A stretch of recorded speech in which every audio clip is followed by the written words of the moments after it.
Welcome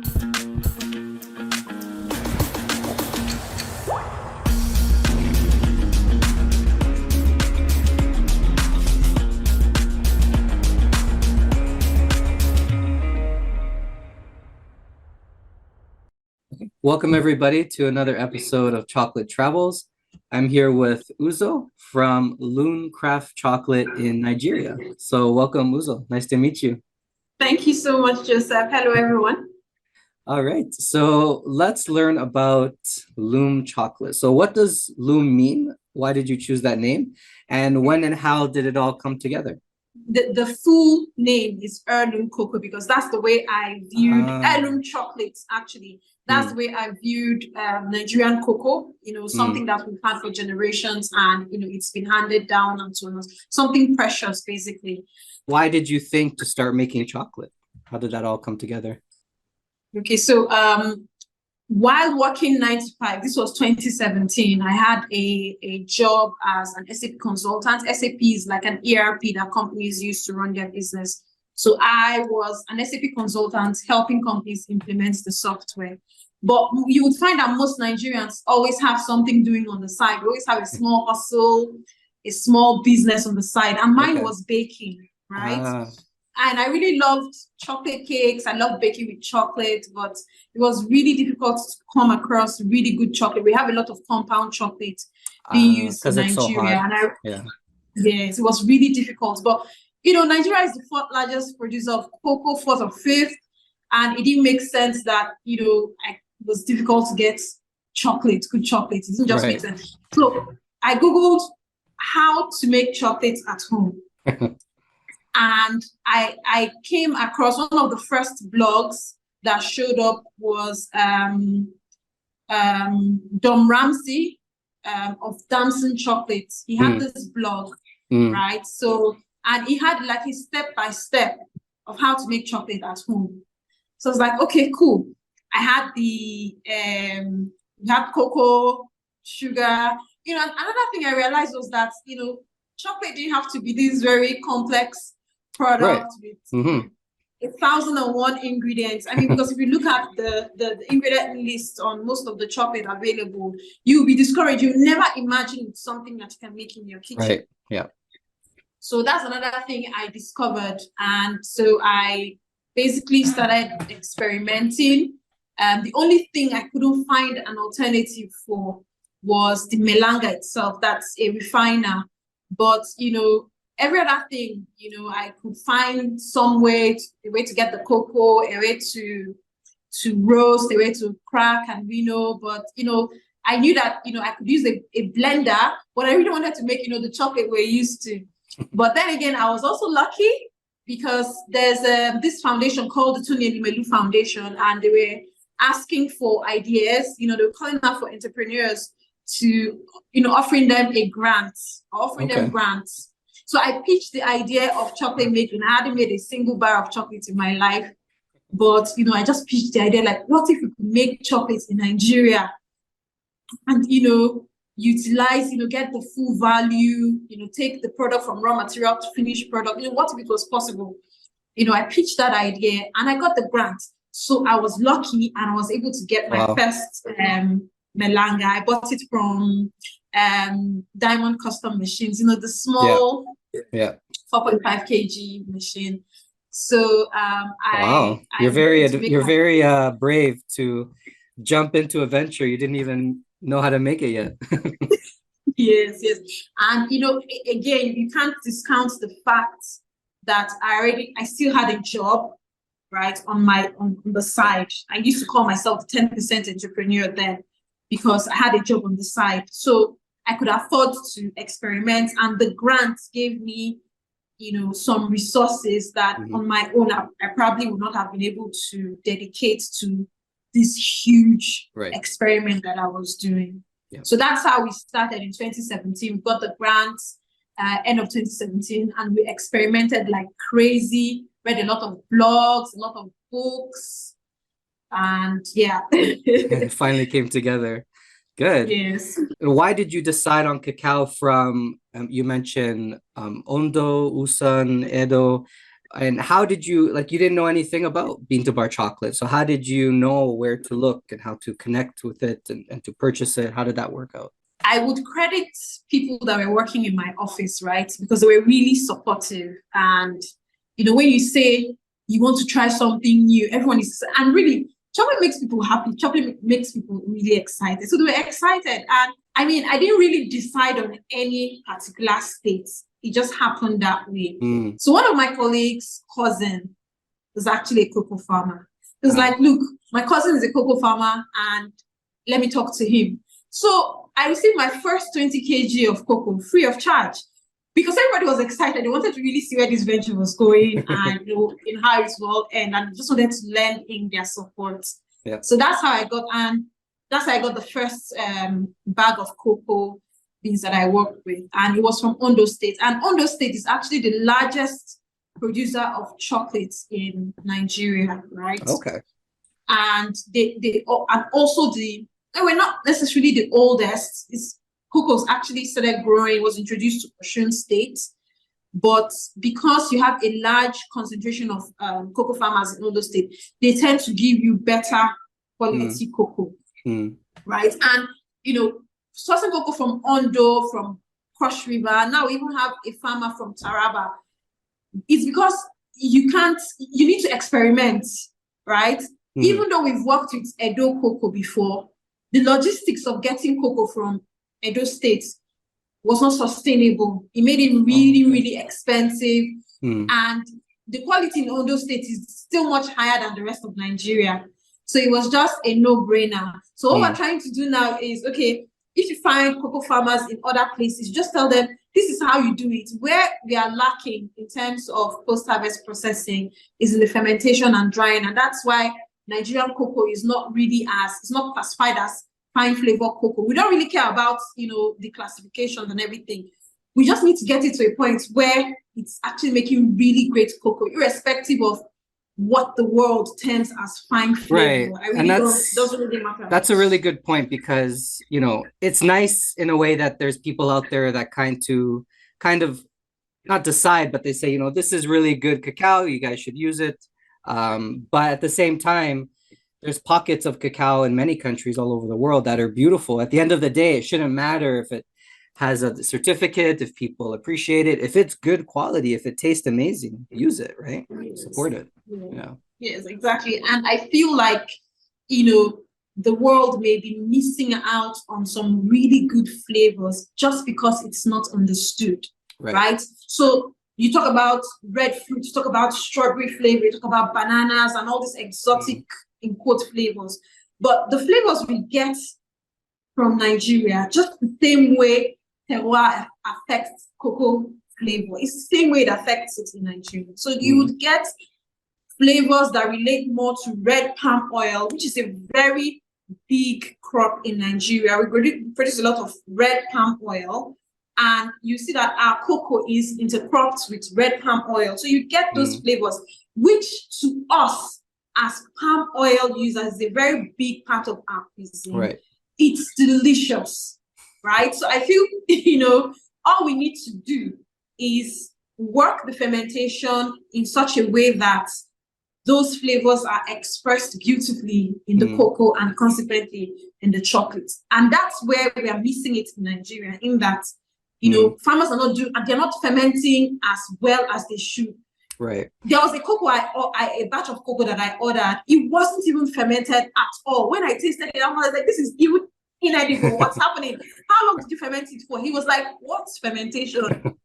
So that goes to show you that, we really have a lot of work to do, which we've already started. And that same farmer supplied cocoa to me a couple of months ago. I tell you, the most beautiful 70% chocolate ever we produce with that cocoa, right? So, it just takes a little bit of education, and we need to spread the word out. And I feel like, Nigerian cocoa will soon become a thing globally with chocolate makers. That's wonderful. No, it's true that there are, genetics is a big part of it. You have to have a good genetic variety of cacao growing there.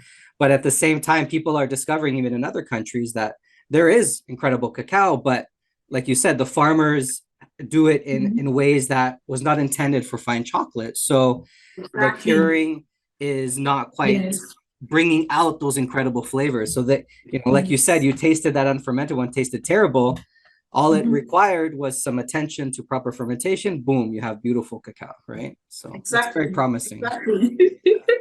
Wonderful. Yeah. What would you say are the most challenging things you had starting off to make chocolate, developing your products? Obviously you had the challenge of getting the funding, you got the grant, sourcing the cacao, but is there any other challenges that you faced that you want to share? I would say the lack of knowledge, right? In that, because you don't have many chocolate makers in Nigeria, even though now they're a growing number, but then just very few, and everybody was really experimenting, right? You reach out to a chocolate maker and, they're not really confident in the information they're giving you, or rather, they're not even giving any information. And you realize later on, with hindsight, that the reason why they're not giving this information, they're not even confident about the information they're giving, right? So that's why it's not that they don't want to share information. They don't really know enough to say, okay, this is the way to do it. Right. So I had to rely on a lot of blogs and books from chocolate makers working in under temperate conditions, right? So the conditions are completely different, right? In when you're working in a very hot and humid environment. So we had to experiment and gain that confidence. When you find your voice or your style, your confidence to run with it. Because a lot of times, like, I don't know what I'm doing, it's not correct, this can't be correct. But when you decide that this works, your chocolate is turning out fine, even though it's different from what the books are telling you. Yeah. You're finding your own voice, you're writing your own methods and things like that. So the lack of knowledge was the problem initially. But when we realized that really we can do this, right? It's working this way, even though it's not aligning with what we've read or what we've learned. If it's working, it's working.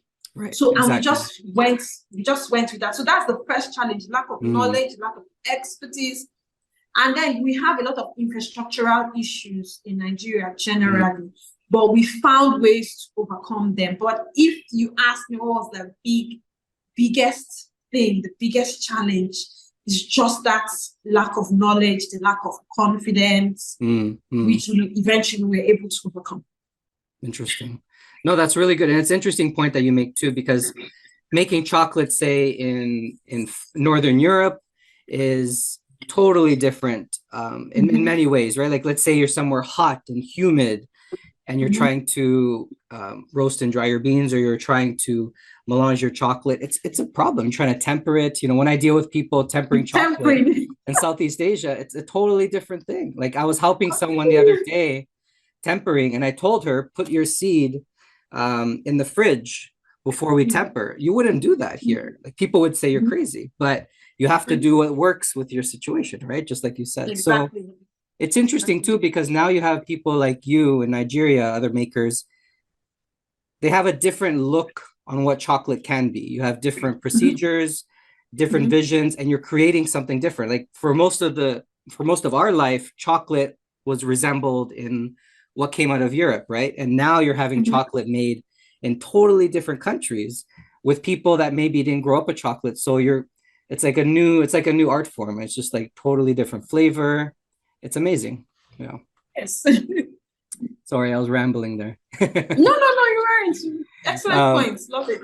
But let's go on. So initially, how did locals in Nigeria, there where you are, how did they respond to your chocolate? Did it require lots of effort and education for them to appreciate it? Did they say, oh, it's not sweet enough, or it's not like the one in the store, or did they love it right away? Okay, so first of all, most people were excited to try it out, right? Nigerians are really supportive. Like, once you do something that is uniquely Nigerian, everybody will support you. So the reception was really fantastic. They were like, you're making chocolate? That's wonderful. I would like to try it out. So everybody, they try it out. They found okay, this one is not too sweet, this one is very sweet. You would always get that, whether Nigeria or not. You find people who like really sweet chocolate and people who don't like, sweet chocolate. And there's still some education that we had to do. For example, all of a sudden they started seeing chocolate with percentages written on them. So normally we grew up with Cadbury, with Nestle, which is basically just sweet chocolates, right? But now you have makers saying 70% dark and 40% milk. I remember getting a call one time saying, I think you made a mistake on your packaging. You made a mistake on your packaging. You said this one is 55% milk, this one is 40% milk. But the 55% milk tastes is not as sweet as the 40% milk. Isn't the 55% milk supposed to have more milk and supposed to be creamier than the 40%? No, I panicked. I felt like, what? You said the packaging out. But when they described the problem, I knew where the issues were. And I you start educating people, start explaining that, okay, the percentages always refer to the amount of cocoa inside. So if you have a 55%, milk chocolate, it won't be as creamy as a 40% milk chocolate because that has more, less cocoa and, more creamer. So yes, there's some education to be done, but general reception was amazing. It still is amazing. Wonderful. Right now. So, yeah. Okay, excellent. Is cacao tied into Nigerian culture as a whole? Is it regional? Has it been different in the past than it is today? What would you say? No, we don't. Cocoa is not in our everyday cuisine at all. I mean, even where cocoa is grown, you would see a lot of soap making. They would use a lot of the, let's say, byproducts, right? Because historically, cocoa has always been exported. Right? We've never really done any local processing or manufacturing with the cocoa beans itself. So, when they export the cocoa beans, what's left is the husks, right? And you see a lot of cocoa soap making, right? Things that utilize the byproducts, instead of the actual cocoa itself. And some of the industries that process cocoa, the very few of them would only process to the point of separating the cocoa butter from the cocoa powder. So you have cocoa powder and cocoa butter, which were also exported, right? Or worst case, you would find people in the beauty industry working with the cocoa butter, and then people in the baking industry working with the cocoa powder. And the cocoa powder was most of the time used to make cakes. And cakes, confectionaries, and pastries, generally flour-based products and bakes, are not a part of our traditional cuisine. So they will say the cake is a white man's food, right? It's just something you find a lot in the cities, but if you go to the villages, I mean, they will eat it, right? But it's not just something they would make. Right. So cocoa hasn't really been, or rather chocolate hasn't really been a part. Even cocoa itself. Yeah. No, I heard about using the cocoa pod, the pods themselves, to turn them into ash and then make, I think it's called black soap or something. Black soap, African black soap, yes. Yeah. So you guys make that there? Yes. Okay. We have a lot of soap making in Nigeria. Okay. Do you use black soap? Is it good? And that's the only thing we use. Oh, really? Oh, wow. Well, in my household, right? Yes, we use black soap. Okay, very nice. Excellent. Do you think now that there's some makers out there making bean to bar chocolate, do you see sort of this culture of chocolate and cacao evolving there in Nigeria? Or do you think it'll take a long time for that to happen? I think, right, it will take at the pace we're going, it will take a long time, because you don't really see many people entering the market. They say you don't really see many people trying to produce chocolate, and it will take more than just the 10 small makers that we are currently, about 10 small makers that we are, to make an impact in a country of over 200 million people. So there needs to be like something huge, something big, a huge drive for there to be an impact, right? So at the beginning of this year, we decided that in the company we will do this thing where, we work with primary schools to, share hot chocolates every morning, even though, business has been tough, so we've not even been able to implement that. But even if we were able to implement it, right, it would just be one school, right, in one little part of, Nigeria is massive, and if you're going to effect any change, it needs to be massive. But that's not to sound discouraged. We have to start from somewhere. Even if we start with one school, the government can even, contribute, collaborate with us to make it bigger. Right. But we just have to start from somewhere. Yeah. Look for more grants out there. Yes. Wonderful. Yeah, and that's a good thing too. If you're educating the children about fine chocolate, fine cacao, who knows? Some of them might start going into that industry, growing and curing cacao and making chocolate and building up that infrastructure. Yeah. Yes. Wonderful. Yes. What would you say is the style of Loom chocolate? Does it have a style? What would you say?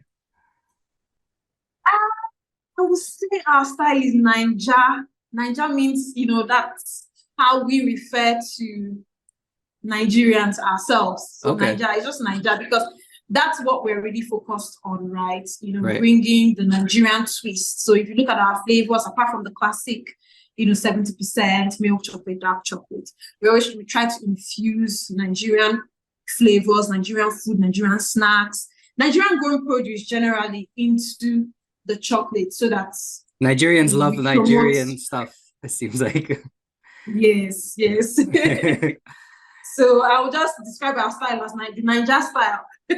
So talking about that, then it says on your website you have flavored bars such as kuli-kuli, Balla Kwabo, Ose Nsukka. What are those flavors for people that don't know? Okay, so the kuli-kuli, for example, is because we also grow a lot of groundnuts. You'd call them peanuts. We call them groundnuts locally, right? So we grow a lot of groundnuts. When the groundnuts are processed, they are usually processed into groundnut oil, right? So the co-product, which is like a groundnut meal, is processed into a snack.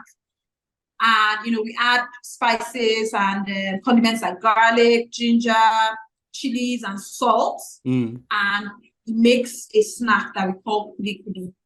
So what we did was to, incorporate that into one of our bars, with some sea salt on it, and it's absolutely delicious. Yeah. Then the same thing, the Balla Kwabo is what you would call peanut brittle, no difference. Okay. Your peanut brittle is a Balla Kwabo, but it's also a northern snack, and it's of course a byproduct from the groundnut processing, really. So you just break up the groundnuts and make a candy with it. So that's what we put in white chocolate to make a really indulgent bar.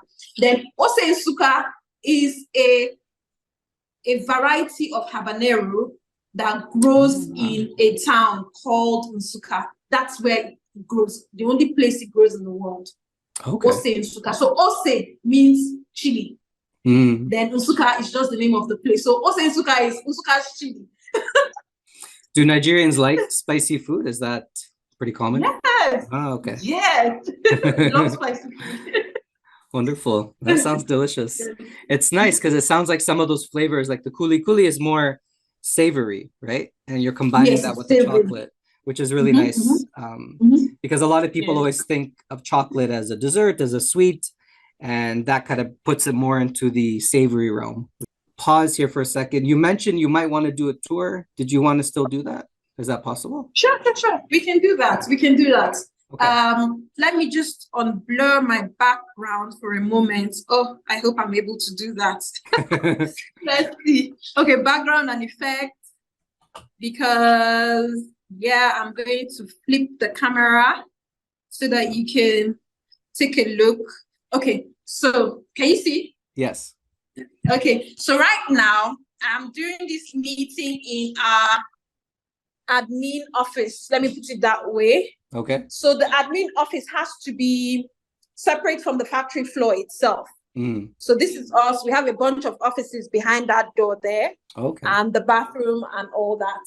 So I have to go outside Ah, to take you into the factory itself. So this is what the grounds look like, right? nice. And yeah, we wash up outside here and inside as well. So this is the entrance to the Okay. factory itself. And the first place that we go into is the cloak room. Mm. And before you enter the actual factory floor, you have to sort of kit up, right? Cover my hair, change Right. my shoes, cover my outside clothes. Okay, so this is the cloak room, right? You change your shoes, Mm-hmm. wear your aprons, lab coats, cover your hair, wash up, and then you head out. The first place is where we store our raw materials. So our cocoa is actually stored outside because this room is too small.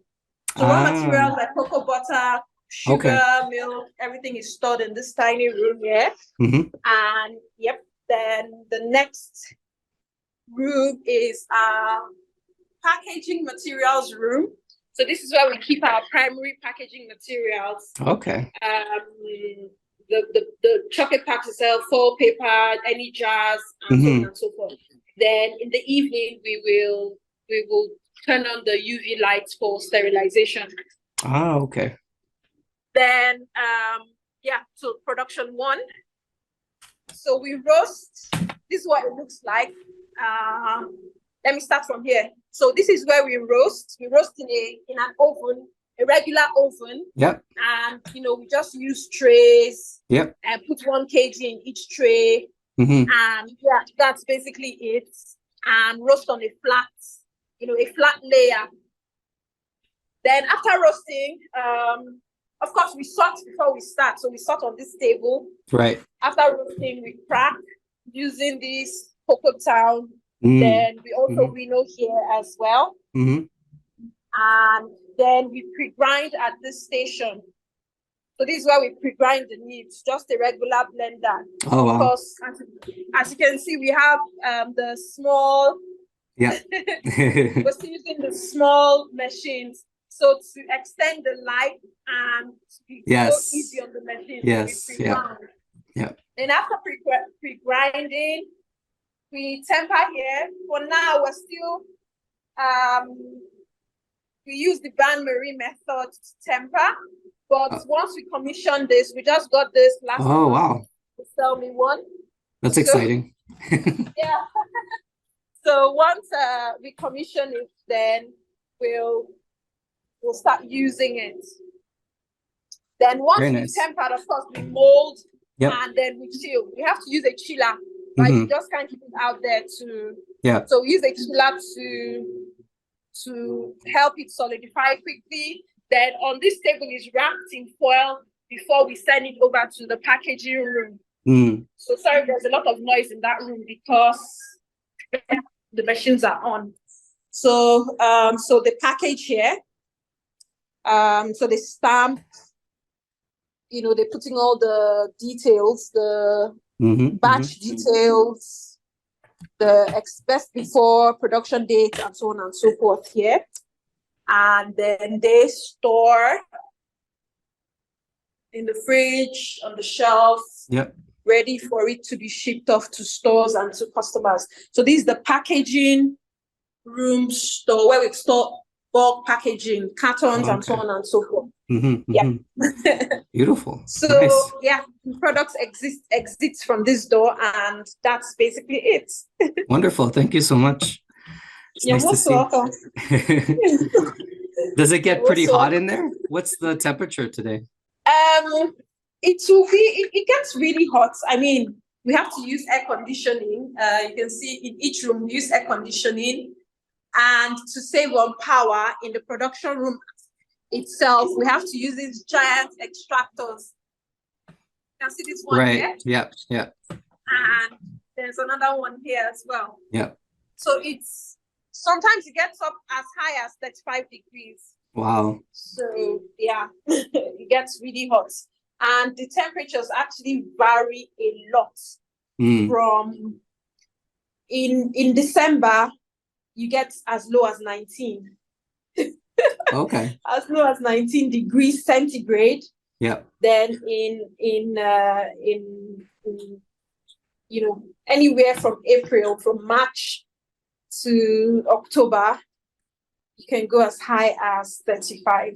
Wow. So, and we're in the north, and being in the north also means that it's hotter than most places in the south. Right. Yeah. And so how does it work for the tempering? How do you temper in a bowl, you said? Yes, we use the bain-marie method. Okay. So we always have ice freezing in the freezer. So that once we pour out the chocolate from the melanga, is already really hot, right? Right. So we just take the temperatures down with the ice. We take it down slowly. First with room temperature water, and then with ice. Okay. And then we take it back up with some warm water. Interesting. Then that's it. That's how we work everything we do. So this is where we would store our cocoa in this container, but we don't have any cocoa now because we're in the light crop season, and you'll be lucky if you get any cocoa at all. We have zero cocoa. I mean, I should have showed you the machines. All the flavors running our white chocolate because there's actually no cocoa. Yes. See, that's interesting too, because you're using local cacao and you have to rely on when it's coming, when it's available, right? Which is different than some other places.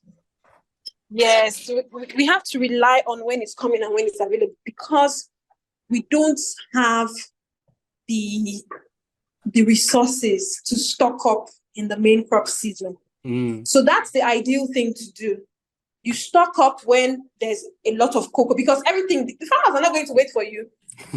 Everything is exported quickly as possible. So if you have enough cash, you stock up before it runs out. But if you don't have enough cash, then you experience this type of situation where you actually do run out of cocoa and you have to look for smart ways to keep your business running, or you shut down. Sometimes you actually have to shut down the factory because it's more expensive to run the office, keep it open, than to shut it down. So we just shut it down. When we get cocoa, we restart again. Right. So that's it. Yeah. So right now we're running just white chocolates, but by tomorrow we're getting a shipment of cocoa. So we'll manage like that till maybe September. Then we know that we'll have a lot of cocoa. So one thing we have to do, you have to work on the business side while you're crafting the chocolate itself. You still have to move beyond the product to business. You need to have business sense as well. Figure out ways to keep your business running. Let me put it that way. Right. And the challenges you face are going to evolve as you as a business evolves as well. So before we didn't have this problem of cash because we were in a very small thing and we had more than enough cocoa. One bag of cocoa is enough for 3 months. Yes, but so we have to find ways to raise cash. So for now, for example, our solution for this coming season is a loan with our own Bank of Industry, the Bank of Industry in Nigeria. So they've approved the loan for us. We're going to solve that cash flow problem and stock up on cocoa in the coming season. Yeah, it's always very, it's a bit risky and it's a bit difficult to scale up. When it's time to scale up, it can be a difficult situation for a lot of small businesses. But it's interesting because the way you guys have to work is very different than places like in Canada where you can just order cacao you need when you need it and it's there, where your situation is completely different, relies on, the situation or what's happening. Do I have cacao? Do I have enough money to hold cacao for when I need it later, right? It's very, very different. Very different. And some people will understand. Our customers say, why is your chocolate not cheaper?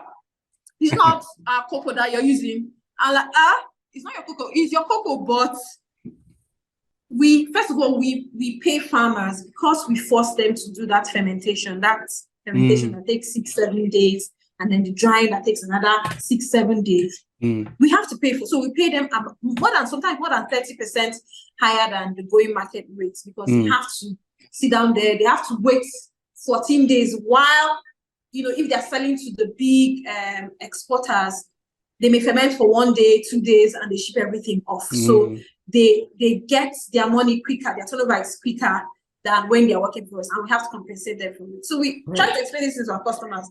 You can't compare us. Yes, it's Nigeria, but it's a special, it's a special side of Nigeria. Yeah, that's a good point. I mean, from their point of view, it's like, hey, the cacao is just over there. Why is it costing so much money? But very good point. So, it doesn't matter where you are in the world. If you're making craft chocolate, you have to just educate the consumer. It's very, exactly. You're a teacher too. You're a chocolate maker and a teacher. Yes. So what would you say? I think we kind of covered a little bit of this, but what are the important values of your business? What would you say? I think the first thing is being local, right? And from being local, right, you can now weave in sustainability, right? We are focused on processing Nigerian cocoa, Nigerian grown food, just to show, because we are, as a country, we are overly dependent on imported food. Right? We have a lot of resources. We have cocoa, cashew, ginger, sesame, so many things.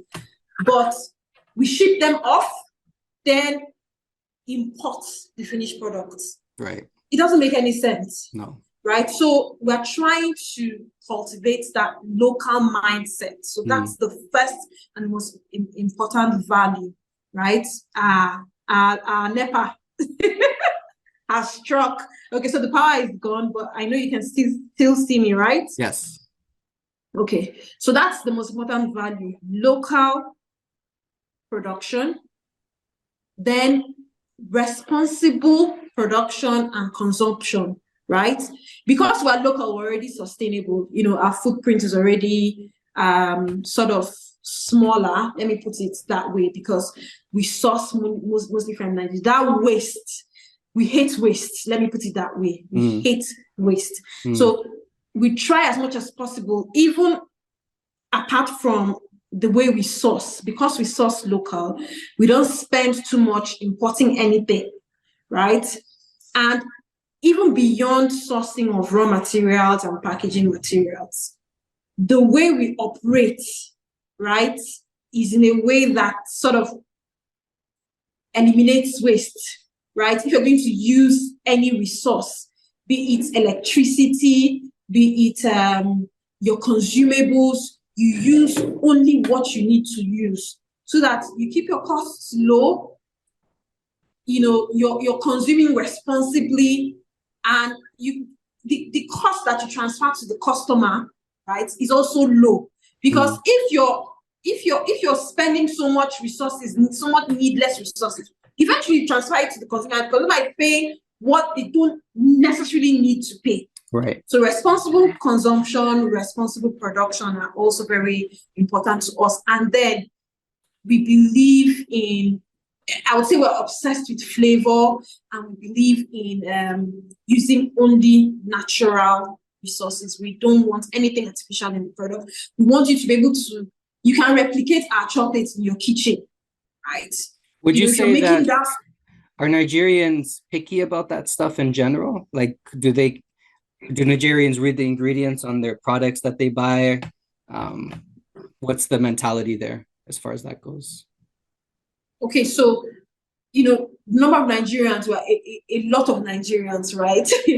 I can tell you that 10 million Nigerians read the labels, but 10 million compared to 220, it's small. Right. So yes, a lot of Nigerians do read the labels, but not most Nigerians. But that would only change if we talk about it, if we teach people about it, just like we're doing now. Yes. Okay. Wonderful. And what are some goals that you have for your business? Where do you want to see it go in the future? Okay, so first of all, we want to become, we are very ambitious. We want to become, the household name for chocolate, not just in Nigeria, but in Africa in general. But starting from Nigeria, it's just the same way that, you have the local cafe tuba in Ivory Coast and, some other West African countries, their own brand of coffee, giving the big brands, Nescafe, for example, they run for their money. We want to replicate the same thing, right? It doesn't necessarily need to be Loom Craft Chocolate. Just locally made chocolate can be any brand, but we want to be able to make our own food, consume our own food, and get the full value in-house. I'm sure you know that research. I've forgotten the company, but that they did that shows that only 6% of the value of a chocolate bar actually accrues to the farmer. It's crazy. It's crazy, but I feel like if we are processing and consuming locally, right, that will change. And if we're being honest, if we actually promote cocoa consumption, it doesn't necessarily need to be chocolate. I mean, there's more to cocoa than chocolate. If we promote local cocoa consumption, see, we won't even have enough cocoa to export. 2 million people. 200 million, 220 million people. We have enough. We have a lot of work to do. Yeah.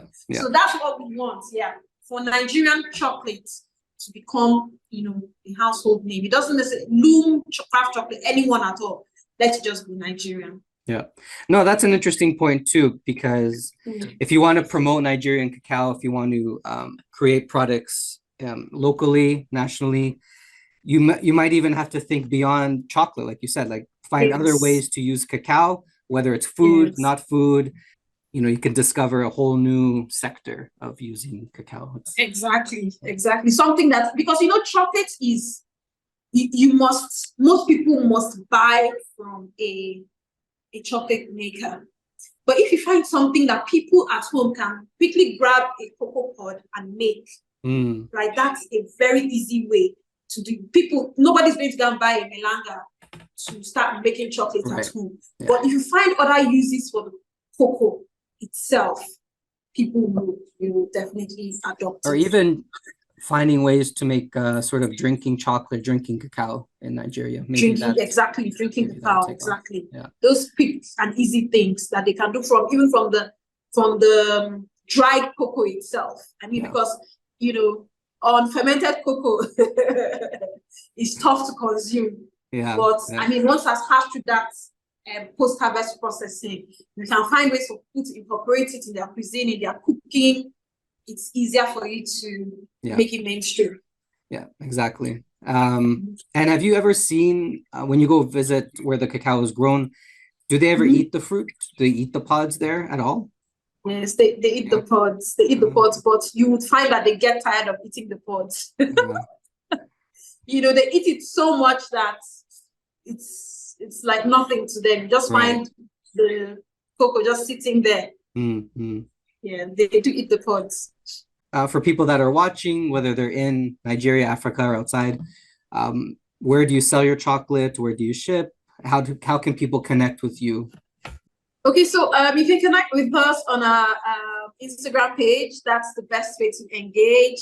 Instagram and of recent Threads. Please, connect with us on Threads. Threads, offers us an easygoing way, an easygoing conversation. You don't have to edit any pictures, or you don't have to censor what you're saying. So that's one of the best places to engage with us. Then, of course, Instagram, and then our website as well.